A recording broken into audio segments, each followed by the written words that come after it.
ஓம் வசுதேவசுதம் தேவம் கம்சசாணூரமர்தனம் தேவகீ பரமானந்தம் கிருஷ்ணம் வந்தே ஜகத்குரும் மூகம் கரோதி வாசாலம் பங்கும் லங்கயதே கிரிம் யத்கிருபா தமகம் வந்தே பரமானந்த மாதவம். ஞானிக்கு கர்மம் செய்து ஒன்றை பெறுதலும் இல்லை, கர்மம் செய்யாது ஒன்றை இழத்தலும் இல்லை, ஏதாவது பொருளை நாடி உயிர்களை சார்ந்திருப்பதும் இல்லை என்று ஞானியின் உயர்வை 18வது ஸ்லோகத்தில் பரமபதநாதன் பகர்கின்றார். நைவ தஸ்ய கிருதேனார்த்தः ந கிருதேனேக கஷ்சன ந சாஸ்ய சர்வபூதேஷு கஷ்சிதர்த்தவ்யபாஸ்ரயः.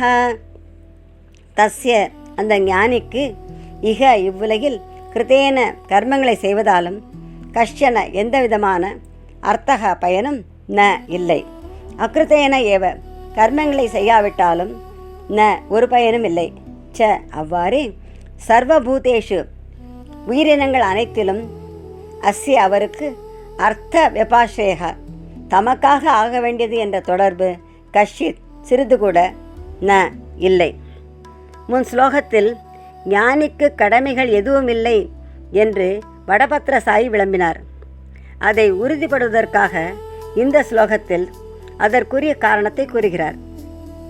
ஞானி ஆத்ம சாட்சாத்காரத்தை பெற்று எப்போதும் ஆத்மாவிலேயே ஆனந்தத்தை அனுபவித்துக் கொண்டிருக்கிறார். அதற்கு மேல் அவர் பெற வேண்டிய பேறு எதுவுமே இல்லை, பெற்ற அந்த பரமானந்தத்தையும் இழப்பதும் இல்லை. அவருக்கு எந்த கர்மத்தினாலும் உலகிலோ பரலோகத்திலோ அடைய வேண்டிய பயன் எதுவும் இல்லை. அவருடைய தேவைகளெல்லாம் பூர்த்தியாகிவிட்டன. நிஸ்திரைகுண்ய பதி விசரதாம் கோ விதிகி கோ நிஷேதக. முக்குணங்களை கடந்து ஆத்மாவிலே லயித்திருப்பவருக்கு எந்த விதியும் விலக்கும் இல்லை என்று கூறப்பட்டது. ஆகவே அவருக்கு எந்த கர்மமும் விதிக்கப்படவில்லை. அவர் கர்மங்களை விட்டுவிட்டாலும் அதனால் எந்த குற்றமும் ஏற்படுவதில்லை. ஞானாமிருதேன திருப்தஸ்ய கிருதகிருத்யஸ்ய யோகினஹ ந சாஸ்தி கிஞ்சித் கர்த்தவ்யம் அஸ்தி சேன ச தத்வவித். ஞானம் என்ற அமுதத்தையே பருகி திருப்தி அடைந்த கிருதகிருத்தியனாக ஆனவனுக்கு செய்ய வேண்டிய காரியம் ஒன்றுமில்லை. அவ்வாறு செய்ய வேண்டிய காரியம் ஏதாவது இருப்பின் அவர் தத்துவ ஞானி அல்ல என்று உலகளந்த உத்தவன் உத்தரகீதையில் உரைத்துள்ளார். நச்சதஸ்ய சர்வபூதேஷு கஷ்டித் அர்த்த விபாஸ்ரேக என்று கூறப்பட்டது. புல் முதல் பிரம்மா பரியந்தம் எந்த உயிரிடத்திலிருந்தும் எவ்விதமான பலனையும் ஆத்ம ஞானி எதிர்பார்ப்பதில்லை. ஏனெனில் உயிரினங்கள் அனைத்திடமிருந்தும் எந்த விதமான தேவையும் பிரயோஜனமும் அவருக்கு கிடையாது. சச்சிதாந்தமயமான பரமாத்மாவை அடைந்துவிட்ட ஞானி சரீர அபிமானம் இல்லாதபடியால் தம் வாழ்க்கையை பற்றி கவலைப்படுவதும் இல்லை. ஆனால் அவருடைய வாழ்க்கை பிராரப்தத்திற்கு ஏற்றவாறு தானாகவே நடைபெறுகிறது. ஆகவே அவருக்கு எந்த பிராணியினாலும் எந்த விதத்திலும் அவருடைய நலத்திற்காக என்று ஆக வேண்டியது எதுவும் இல்லை.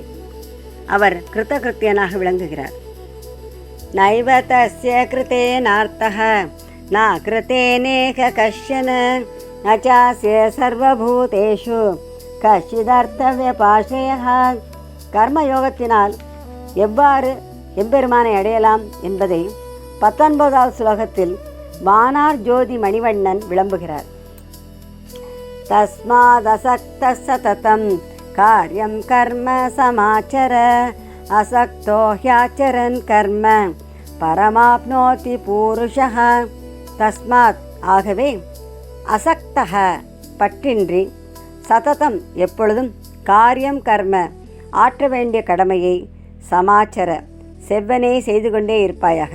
ஹி ஏனென்றால் அசக்தக பற்றில்லாமல் கர்மங்களை ஆச்சரன் செய்கின்ற பூருஷக மனிதன் பரமாத்மாவை ஆப்னோதி அடைகிறான். தஸ்மாத் என்றால் ஆகையால் என்று பொருள்.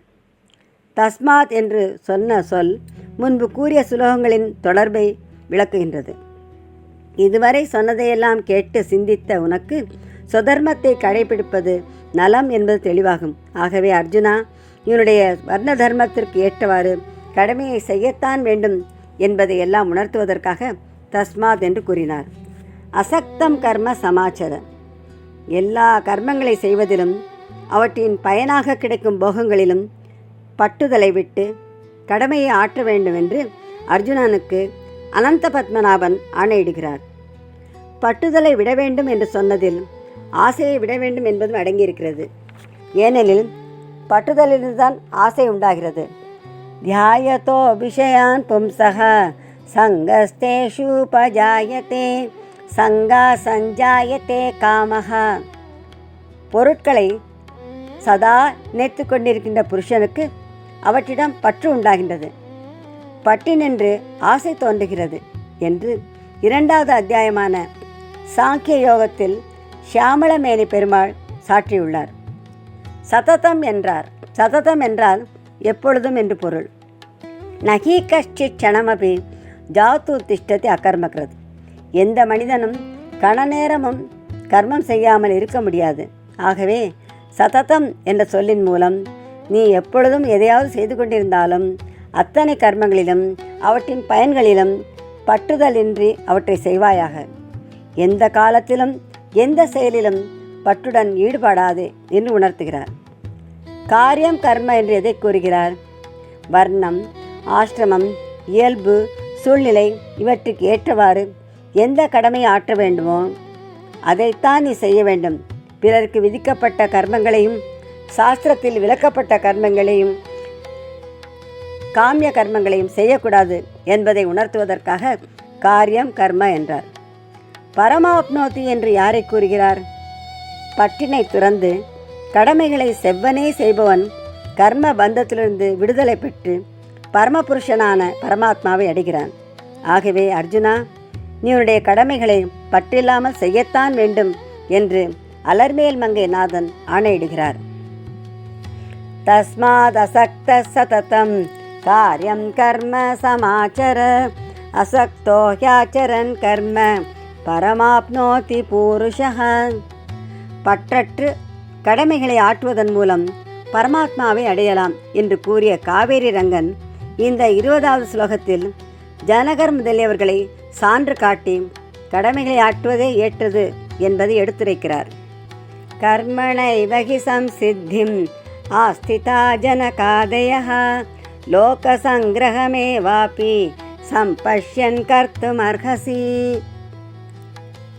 ஜனகாதயக, ஜனகர் முதலிய ஞானிகளும் கர்மணா ஏவ, பற்றில்லாமல் கர்மங்களை செய்ததன் மூலமே சம்சித்திம், சிறந்த பேராகிய முக்தியை ஆஸ்திதாக அடைந்தனர்.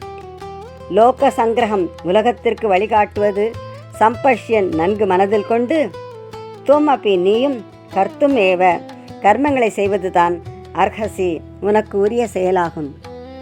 ஜனகாதேக யார்? யான் எனது என்னும் அகங்காரம், மமகாரம், பற்று, ஆசை ஆகியவற்றையெல்லாம் தியாகம் செய்து ராஜ்ய பரிபாலனம் செய்த ஜனகர், அஸ்வபதி, இக்ஷ்வாகு, அம்பரீஷன் முதலான அரசர்கள் பரமசித்தியை பெற்றார்கள். கர்மயோகத்தினாலும் பரமாத்மாவை அடைந்தவர்களாகிய இவர்கள் இதற்கெல்லாம் சான்றாக கூறப்பட்டனர். கர்ம நைவகி சம்சித்தி ஆஸ்திதாக, பரமாத்மாவை தத்துவ ஞானத்தில் தானே அடைய முடியும். அவ்வாறு இருக்க கர்மயோகத்தால் பரமாத்மாவை எவ்வாறு அடைய முடியும் என்ற அர்ஜுனனின் சந்தேகத்திற்கு விண்ணகர பெருமான் விளக்கம் அளிக்கிறார். நகி ஞானேன சத்ருஷம் பவித்ரமிக வித்யதே தத்ஸ்வயம் யோக சம்சித்தஹ காலேனாத்மதி விந்ததி. இவ்வுலகில் ஞானத்திற்கு நிகராக தூய்மை செய்யக்கூடியது சந்தேகமின்றி எதுவும் இல்லை. ஆனால் கர்மயோகத்தின் மூலம் நாளடைவில் உள்ள தூய்மை அடைந்து பக்குவமடைந்த மனிதன் பகவானின் கிருப்பையாலே ஞானத்தை பெற்று பரமாத்மாவை அடைகிறான் என்று கீதையில் 4வது அத்தியாயமாகிய ஞான கர்ம சந்நியாச யுகத்தில் யாதவ குல திலகன் இயம்பியுள்ளார். லோக சங்கிரகம் என்பது யாது? எல்லா உயிரினங்களை காத்து நல்வழி காட்டுவது மனிதனின் பொறுப்பாகும். ஆகவே தன்னுடைய வர்ணம், ஆசிரமம் ஆகியவற்றிற்கு ஏற்றபடி தனக்கு விதிக்கப்பட்ட கடமைகளை செவ்வனை செய்து பிறருக்காக தான் வழிகாட்டியாக இருந்து தீய குணங்களையும் தீய நடத்தைகளை அகற்றி அவர்களை அனைவரையும் சொதர்மத்தில் நிலைபெற செய்வதுதான் லோக சங்கிரகமாகும். அதாவது உலகத்திற்கு வழிகாட்டும் முறையாகும். இங்கு அர்ஜுனன் உலகுக்கு வழிகாட்டும் முறையிலாவது கர்மங்களை செவ்வனே செய்ய வேண்டும் என்பதை வனமாலிகாபரணன் வலியுறுத்துகிறார். ஞானியர்கள் கர்மத்தில் ஈடுபடுதலில் மற்றொரு சிறப்பும் உண்டு.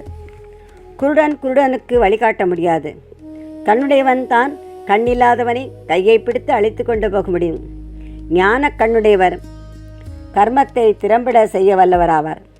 கர்மம் செய்து முன்னேற்றம் அடைந்தாக வேண்டிய உலக மக்களை நல்வழியில் நடத்தி செல்வதற்காகத்தான் லோக சங்கிரகத்திற்காகவே ஜனகாதி ராஜரிஷிகள் நிஷ்காமியமாக ராஜ்ய பரிபாலனம் செய்தனர். கர்மணை வகி சம்சித்திம் ஆஸ்திதா ஜனகாதயः லோக சங்கிரகமே வாபி சம்பஷ்யன் கர்த்தும் அர்ஹசி.